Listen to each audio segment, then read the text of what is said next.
BX1 ⁇ toujours plus d'actu. Voilà, on va parler mobilité maintenant, hein, puisque la crise Covid-19 a eu évidemment un impact sur la manière dont on se déplaçait. D'abord parce que l'activité a été réduite, que beaucoup d'entre vous sont passés au télétravail, que des entreprises ont dû fermer, que certains se sont retrouvés sans travail. Il y a donc eu moins de déplacements. Mais il n'y a pas que ça, il y a aussi un facteur psychologique. On va en parler avec Benoît Godard, qui est le porte-parole de l'Institut Vias. Bonjour Benoît Godard, merci d'être avec nous. Bonjour. Constat que publie Vias aujourd'hui, il y a des changements dans notre mobilité, dans les modes de transport que nous employons, et ça n'est pas en faveur des transports en commun. Vous confirmez ? Oui, c'est vrai, on avait observé un peu le même phénomène après les attentats de Bruxelles. Donc certaines personnes avaient eu peur à ce moment-là de reprendre les transports en commun. Et ici, on voit également que surtout le métro, le tram ont perdu une part de marché très importante puisque leur utilisation a été divisée par 3. Et on sait également que pratiquement un Bruxellois sur 2 se dit inquiet pour sa sécurité lorsqu'il se déplace, et essentiellement en transport en commun. Et donc la traduction de ça dans les faits, c'est une plus grande utilisation d'autres moyens de transport, la voiture, le vélo, et à Bruxelles, très forte progression aussi de la marche à pied, puisqu'aujourd'hui, pratiquement un déplacement sur 5 se fait à pied, alors que c'était 1 sur 10 avant le confinement. Donc, on voit vraiment qu'il y a une réticence de la part de certains Bruxellois à prendre les transports en commun. Est-ce que votre sentiment, Benoît Godard, aujourd'hui, c'est qu'on assiste à une transformation durable de l'utilisation des différents moyens de transport, ou c'est un phénomène qui, pour l'instant, est momentané, passager, ça va se rééquilibrer dans les prochains mois ? Alors, ça va certainement se rééquilibrer. Maintenant, il y a quand même eu clairement un changement de comportement qui va perdurer. Quand vous allez maintenant dans un magasin de vélo, les rayons sont vides, y compris à Bruxelles. Donc ça veut dire que toute une série de personnes ont acheté un vélo, et donc forcément ces gens-là vont continuer à l'utiliser même après les vacances, même lorsqu'il fera un peu moins bon. Alors certainement pas dans une proportion semblable à celle actuelle, mais il est fort probable que certains modes de transport plus doux, et on pense notamment au vélo, mais également au vélo électrique qui fait une très forte progression, la marche à pied, tous ces modes de transport doux vont continuer d'être davantage utilisés, même lorsque le mauvais temps va revenir. Et ça, c'est une très bonne chose, et pour la mobilité et pour la santé des gens. Ouais, sur le vélo, ce que mesure votre étude, c'est notamment un pic de plus 50 ou plus 60% lorsqu'on est en fin d'après-midi, lorsque les gens sortent du travail, et une explosion le week-end, c'est-à-dire qu'on a fait x5, c'est ça, sur l'utilisation du week-end. Ça veut dire qu'on est en train de s'approprier le vélo pour des déplacements qui ne sont plus les déplacements domicile-travail, ce que les spécialistes ou les partisans du vélo appellent vélo-taf. On utilise vraiment le vélo pour autre chose aujourd'hui à Bruxelles.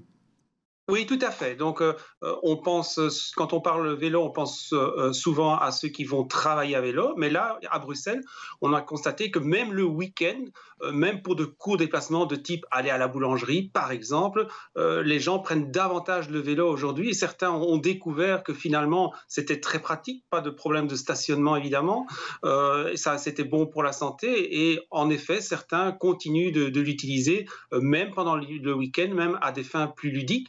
Et donc, ce succès du vélo, alors certes, il va peut-être diminuer un peu lorsqu'il fera moins beau, mais il va continuer quand même à être beaucoup plus important au mois de septembre qu'avant le confinement, et ça, c'est une bonne chose. Ouais, on va rappeler comme ça que c'est relatif, hein, parce qu'on est passé de 3% à 8% des déplacements à l'échelle du pays. Hein, pour le vélo, la voiture, elle reste quand même à plus de 50%, 57% si je ne me trompe pas aujourd'hui, mais effectivement, c'est au moins une multiplication par 2. Est-ce que, en ce qui concerne Bruxelles, on peut dire que l'apparition de nouvelles pistes cyclables, hein, puisqu'on a annoncé 40 km de pistes supplémentaires, et puis aussi des zones de rencontre qui s'ajoutent à ces 40 km de pistes, ça favorise l'usage du vélo, c'est-à-dire que quand on a de nouveaux axes cyclistes, on a automatiquement le constat qu'il y a plus de cyclistes ou pas ? Évidemment, la sécurité des cyclistes, elle dépend de 2 choses. Un, le comportement des automobilistes et leur comportement et 2, surtout l'infrastructure.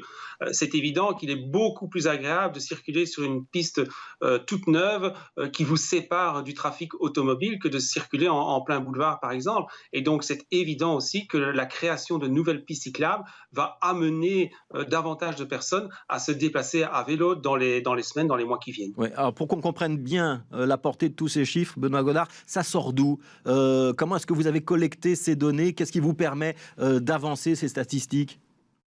Alors, la principale source de données, c'est une enquête que nous avons faite auprès de 5000 personnes. Donc, c'est un échantillon qui est largement représentatif de la population. Et nous avons aussi compilé toutes les comptages qui sont effectués avec les bornes, notamment à Bruxelles et en Flandre pour les cyclistes. C'est-à-dire que les bornes qui mesurent les passages des vélos, ces chiffres-là reviennent chez vous. Dernière question, est-ce que vous avez le sentiment, on voit beaucoup pour les vélos, il suffit d'ouvrir les yeux à Bruxelles, on voit l'arrivée notamment de beaucoup de vélos cargo le week-end, des gens qui promènent les enfants et qui vont faire leurs courses. On voit aussi beaucoup de trottinettes, qu'elles soient partagées ou des trottinettes individuelles qui sont la propriété de leurs utilisateurs. Ça n'apparaît pas ou ça apparaît dans autre mode de transport dans votre étude? Vous avez le sentiment qu'il y a là aussi du côté des trottinettes quelque chose qui est en train de se passer? Oui, clairement, le nombre de ventes a augmenté de 90% pendant le confinement de ces trottinettes électriques. Et donc, certaines personnes ont profité du confinement pour se tourner vers ces moyens de transport qui est très pratique. Hein. On le prend, on peut le plier la plier pour la mettre dans le train, par exemple. On peut la combiner avec d'autres moyens de transport. Et donc, oui, dans les mois qui viennent, on va voir beaucoup plus d'utilisateurs de trottinettes électriques, d'où l'importance d'avoir des pistes cyclables qui sont vraiment en très bon état, parce que là où vous pouvez passer relativement facilement sur un trou à vélo, même si c'est pas agréable, en trottinette électrique, vous risquez de tomber vu les petits trous rigides. Et donc, c'est particulièrement important d'avoir ces nouvelles pistes cyclables en bon état pour les utilisateurs de trottinettes électriques. Voilà, et on rappellera les consignes de sécurité, Monsieur Godard. On roule dans le bon sens de la piste cyclable, on porte un casque et on allume ses phares si c'est le petit matin. Tout à fait, c'est important que vous disiez ça parce que nous, on constate en face de l'Institut Viès sur la chaussée de Hague, il y a pas mal de cyclistes qui prennent la piste cyclable à contresens et ça peut être très dangereux parce que les automobilistes, quand ils sortent d'un parking, ils regardent d'abord à gauche et ne voient pas le cycliste qui est en contresens. Et pour les trottinettes électriques, c'est particulièrement important de mettre le casque. Notre étude a montré que dans tous les cas les plus graves d'utilisateurs de trottinettes électriques qui étaient atterris aux urgences d'un hôpital, aucun n'avait le casque. Et donc, c'est vraiment très important, même s'il n'est pas obligatoire, d'avoir un casque lorsqu'on est à trottinette électrique. Merci Benoît Godard d'avoir commenté les résultats de votre étude sur BX1 ce midi. Donc Benoît Godard, porte-parole de VIAS. VIAS, c'est l'ancien institut de la sécurité routière. Merci à vous.